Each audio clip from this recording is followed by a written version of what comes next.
Battle of Gaza, 312 BCE. Demetrius of Macedon, the besieger of cities, has unleashed his corps of 13 war elephants into the Ptolemaic line.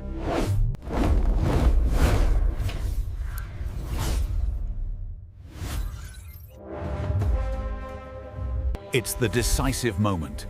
His gamble to defend Syria from the allied forces of Ptolemy and Seleucus.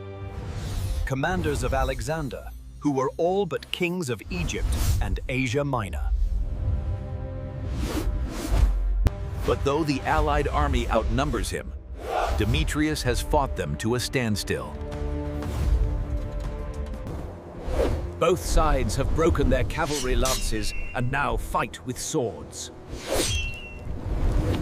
Infantry lines crush down on each other, and both Ptolemy and Seleucus are in the combat themselves. In storm the line of elephants.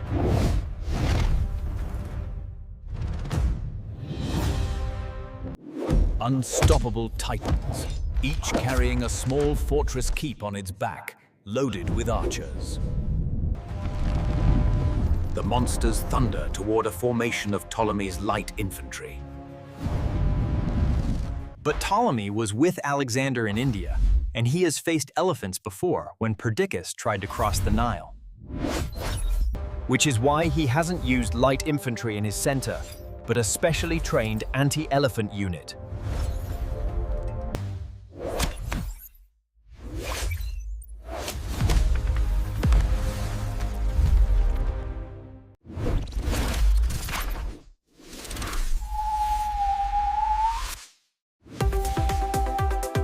Leaving spiked caltrops ahead of the line to pierce the war beast's feet.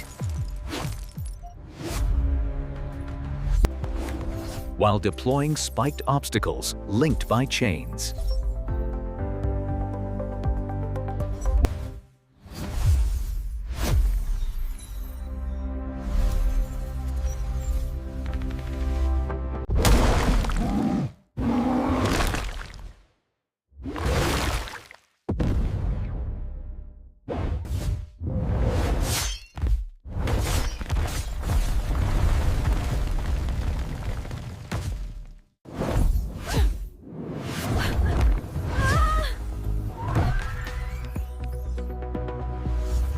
Another entangles on the chain obstacle and falls.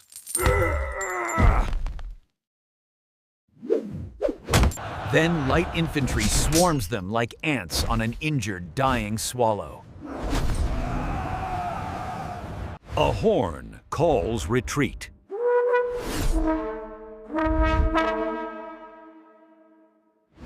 And in an instant, history turns.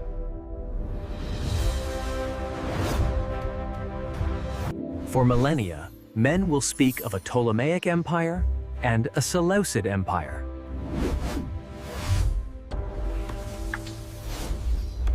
But though he and his line will later be kings of Macedon, none will ever speak of a Demetrian empire. Discover Doomlings, the adorable new creatures everyone is talking about. And for a limited time, use code X20 to get 20%. in many ways, Ptolemy could be considered the anti-Alexander.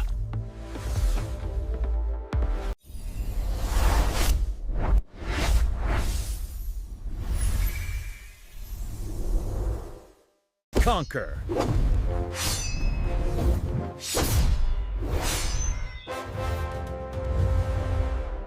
Alexander the Great was all about speed and vigor, right? Personal charisma and battlefield command.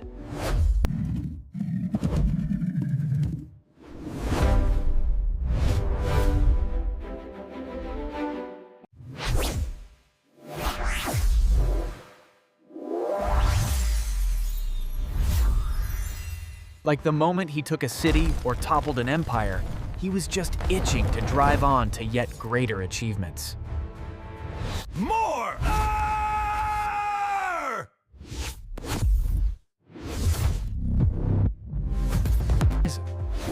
His ambition was such that he also frequently left pockets of resistance in his conquered territories, leaving them mopping up. And famously, his drive for conquest only ceased when his exhausted commanders, Ptolemy very much included, No!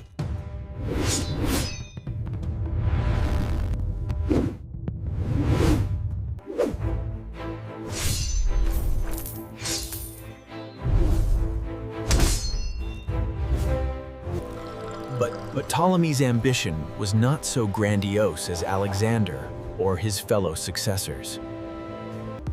He was cautious, conservative, and a bit older than Alexander.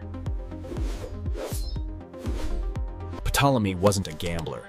He was not a man to bet more than he could afford to lose, even if there was a possibility for massive gain. Case in point, in the multi-decade wars of the Diadochi that followed his theft of Alexander's body. Diadochi.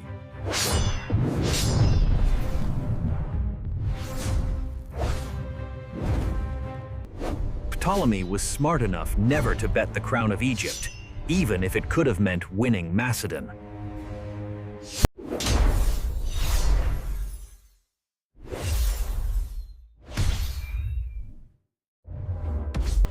It was likely that Ptolemy understood that the conquests of Alexander were just too large to be governed by one man. Too large.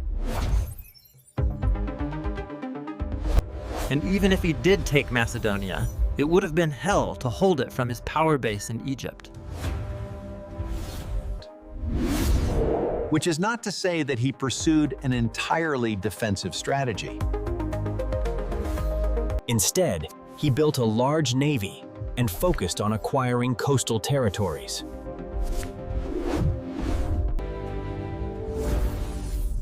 In hopes of trying to turn the Mediterranean into a Ptolemaic lake. Over the decades, he'd invade and seize Syria whenever it appeared weak. Before eventually retreating or getting forced back across the Nile. And for a time, he seized Cyprus and got a foothold in coastal Greece and Anatolia before Demetrius, the besieger of cities. Besieger of cities! Man, Macedonians have cool names.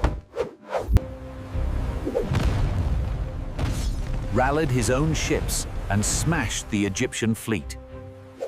Ptolemy, with his natural caution, took in this lesson and further doubled down on his policy of ensuring that he'd secured his power base in Egypt. While he'd further engage with the wars of the Diadochi, he did so through diplomacy, coalition building, and financial assistance to others.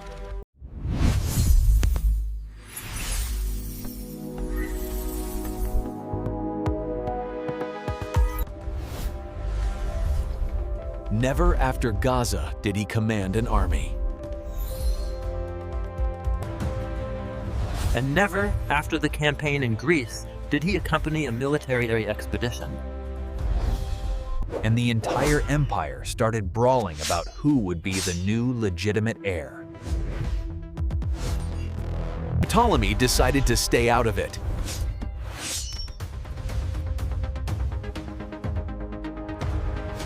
Because here's the real interesting thing.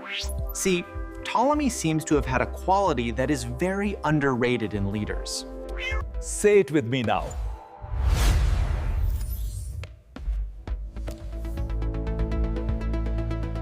Self-reflection.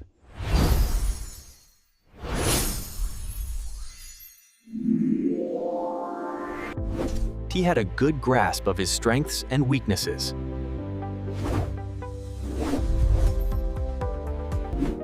And while he was an excellent organizer, bureaucrat, and logistician,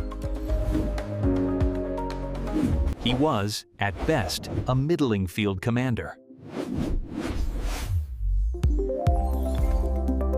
So in a very un-Alexander-like fashion, he focused on securing and building up what he had, rather than trying to capture what he didn't.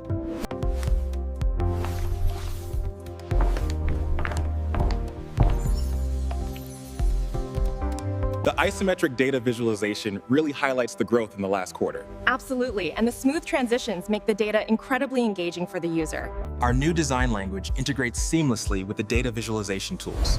The Bezier curves really highlight the smooth transitions we achieved this year. But Ptolemy could afford to be cautious, because out of all of the diadochi, he really was in the best position.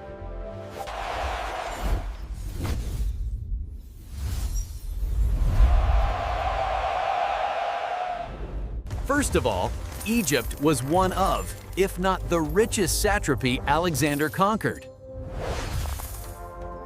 It had the Nile, and because of its seasonal flooding, the territory could produce 3 grain crops per year.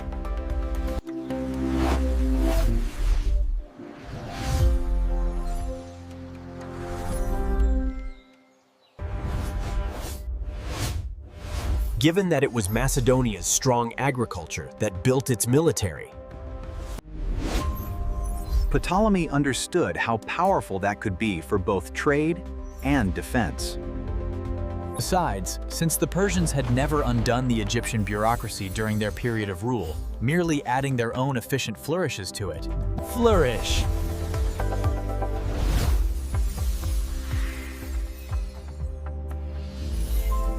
Ptolemy could tweak and reform existing structures, rather than building them from the ground up.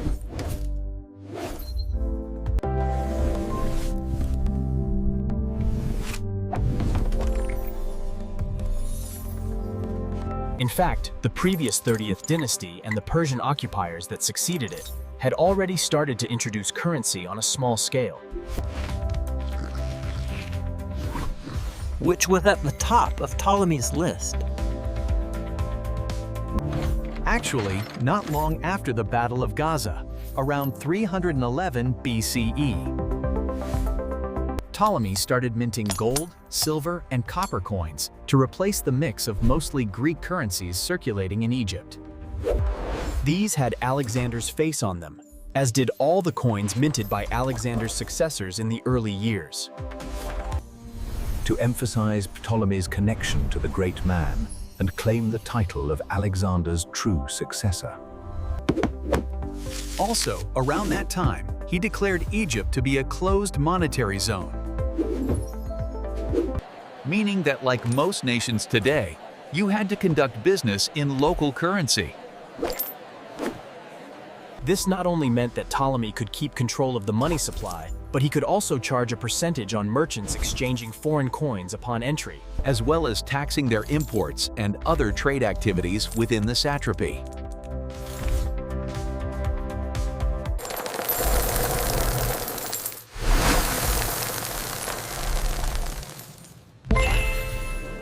Our approach integrates modern UI/UX principles with dynamic data visualization, ensuring clarity and engagement across all platforms. Rather than importing, Ptolemy could increase his supply by taking in foreign coins during the exchange. he paired that monetary policy with a tight reform of tax and revenue collection, making sure that the government got a cut on market activities and businesses such as beer, cloth, and papyrus producers within the satrapy.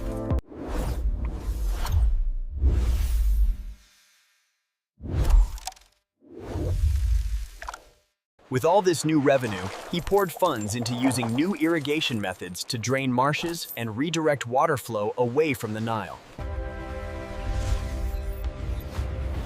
To increase the crop yield, Egypt could produce. Meanwhile, he imported new strains of crops that were more valuable in the Mediterranean trade, such as durum wheat.